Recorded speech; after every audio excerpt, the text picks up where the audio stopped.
And are you refreshed? Good. Now what? I knew I was coming here to sit in this seat. Absolutely sure. I love you. I was just on the cruise about a month ago. Abraham said, you will be shifted whether you like it or not.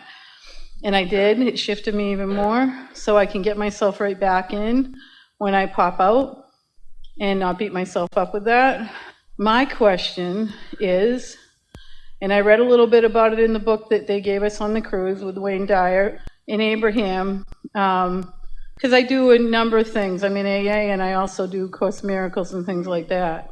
So I do believe I'm in an illusion, so to speak. And I know that this isn't my true self here, that this is just a part of my consciousness, if I'm right. It's part of your consciousness. You can get into the receiving mode and be your true self. Right. And that's the best of all of it. When you allow who you really are to radiate who you are in this physical body, that's what you came for. Exactly. So do we, and I know you addressed this in the book, so we've been here, I feel, many times.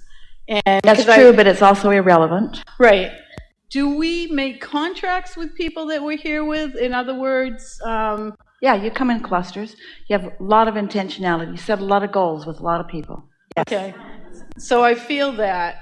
So here's my biggest dilemma. I'm constantly working to stay satisfied and in the vortex and leave my children alone. Well, if you're constantly working, then you haven't really accomplished it yet, because once you get it, it isn't work. It's just natural. Yeah, well, and I'm always trying to get myself back in, and it seems that when everything seems to be going good, I don't know whether it's that rascal or whatever we call it, the ego, whatever. So in other words, let's go with someone from my past, say my ex-husband of 22 years. I don't go around, I don't go near the person, I try to stay and just hold love and light, and I pray awakening for everybody and forgiveness of everything, because there's nothing to forgive.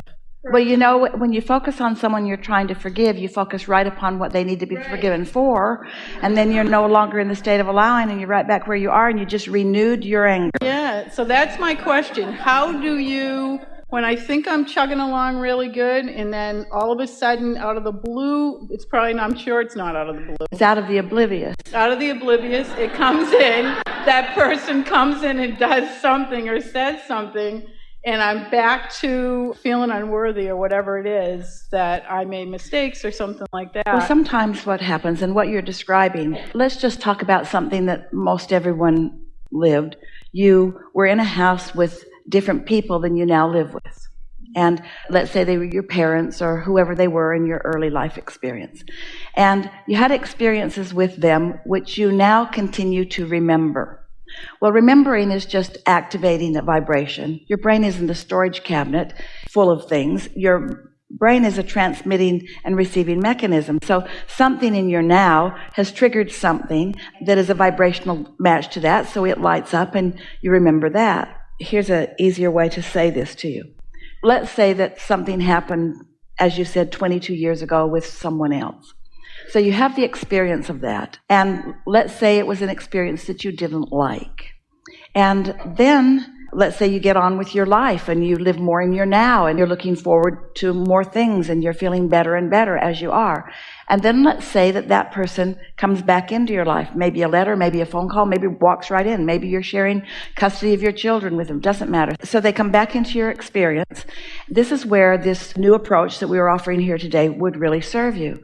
You have to remember that when you were creating together, you taught him things about yourself, and he taught you things about himself. And perhaps, in fact, usually, you were not back then really under the influence of source energy. You were under the influence of whatever. So let's say you were having a bad experience together then. So that's what he remembers, and that's what you remember. Well, let's say that you've been listening to us or others, and you've come into alignment, and you're feeling good, and you're not harboring any of those old resentful thoughts, meaning they're not active in you. You're feeling good in your world, and then that person comes back into your experience because you've invited them through children.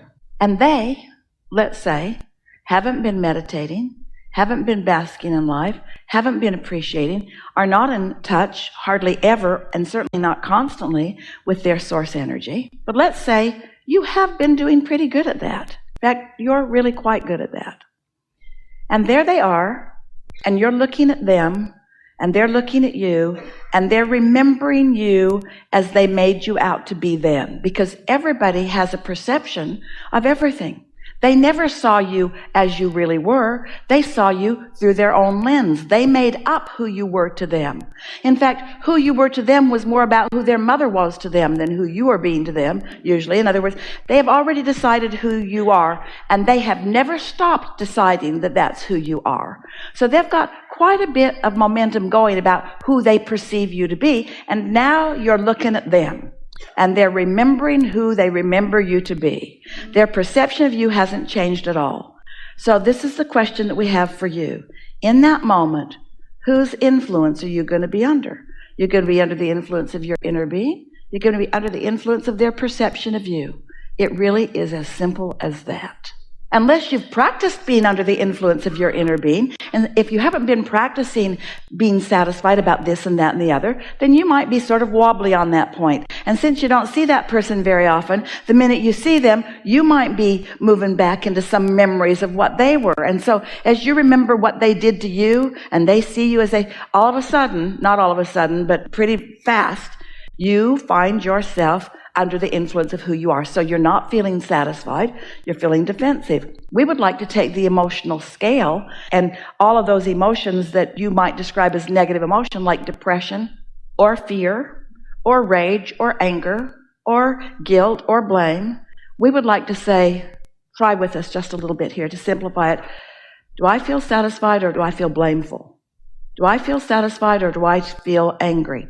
Not trying to find the opposite emotion to blame. Just that simple. Am I satisfied or am I mad? Am I satisfied or am I blameful? Am I satisfied or am I guilty? Because once you start just acknowledging moment by moment, you're going to establish your satisfaction zone. You're going to be so under the influence of your inner being that you'll be like Jesus, where you're mostly under the influence of your inner being, so much so that someone could stand before you dripping an obvious illness, and you would not be under the influence of their illness. You would instead be under the influence of what you'd practiced being under the influence, and you would know their wellness even though it wasn't evident.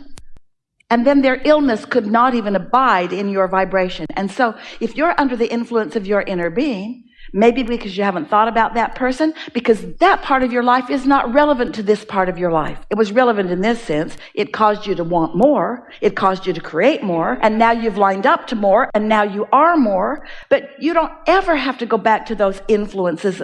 There are a lot of people who stand before you and they're loud and they're sure. In other words, your parents remember you when you were insecure. Your parents even fostered in you a dependency. They really believed that they needed to take care of you. And so you sort of created that relationship. I'm the old and the wise one, and you're the new and the dumb one, and you're insecure and I'm secure and I'll take care of you. That was the basis of most relationships. And for the most part, your parents never stopped feeling that way about you. And so you grew up, you stood on your own 2 feet, you showed yourself and others what you could do, and then you go home for a family vacation and you start acting just like you used to act when you were home, because that's how they remember you more, and you're under the influence of them instead of under the influence of who you have become. Does that make sense? It really does. So every relationship that you've ever lived, there was you and them in your physical body, and there was you and them in terms of your non-physical, and then there was a relationship that you had with your inner being and they had with their inner being, and it varied depending on the subject. So everybody that you know and you too are a sort of mixed bag of potential. So if you walk in not practiced in your alignment, there's all kinds of stuff that could get stirred up, and then you've just brought it forward into your now.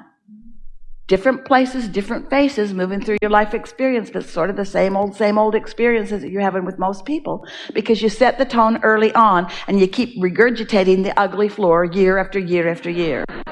yes. Yeah. Because he literally woke me up 8 years ago and he said, I don't like you.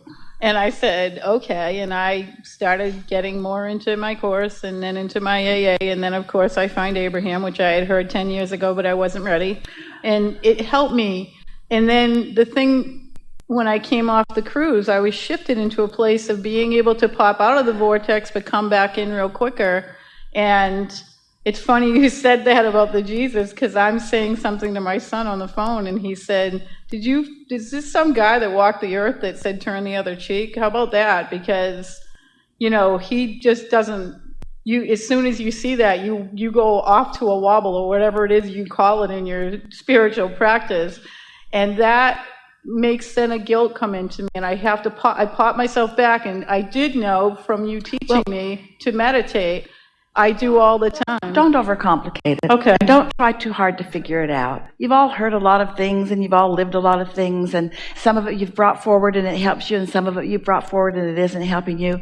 But in this moment, right here and now, where all of your power is, your relationship with your inner being is what must be paramount. And once you have practiced yourself into pretty steady alignment, then people from your past won't be able to reactivate what used to be there. They may not accept you as being different, but you won't respond to them. And this does work. I was talking to the woman who was in the seat earlier, just out in the hallway, and I was saying, the people talking about their kids when your kids are younger or whatever, mine are grown, and because I do my meditation and I listen to Abraham every day and I stay centered, I shut my mouth. I just shut my mouth, shut my mouth, shut my mouth, hold the light, shut my mouth, hold the light, be aligned. And a daughter that hated me has now become one of my good friends and actually said, you're the only one that seems to be there for me, where maybe 7 months ago she was like, I don't hate anyone as much as I hate you, so here we go. It works. It works. It really does. Well, let's make it easier. Let's not make it about anybody else. Let's just make it about ourselves. And let's make it about our self-relationship with our broader self. And let's get that vibration going. And let's be the influencing uplifters that we are born to be. And then let's let everybody respond to us in the way they can. And let's not us get twirled up in their response, because we can't control that. So you said it so well. If you don't try to get in there and fix it, then you don't join their influence. And so you stay in your clarity and in your power. And if they want alignment, and every one of them does, they'll join you there. Yes. Yeah. Absolutely. Yeah. Really good. Thank you. Yeah.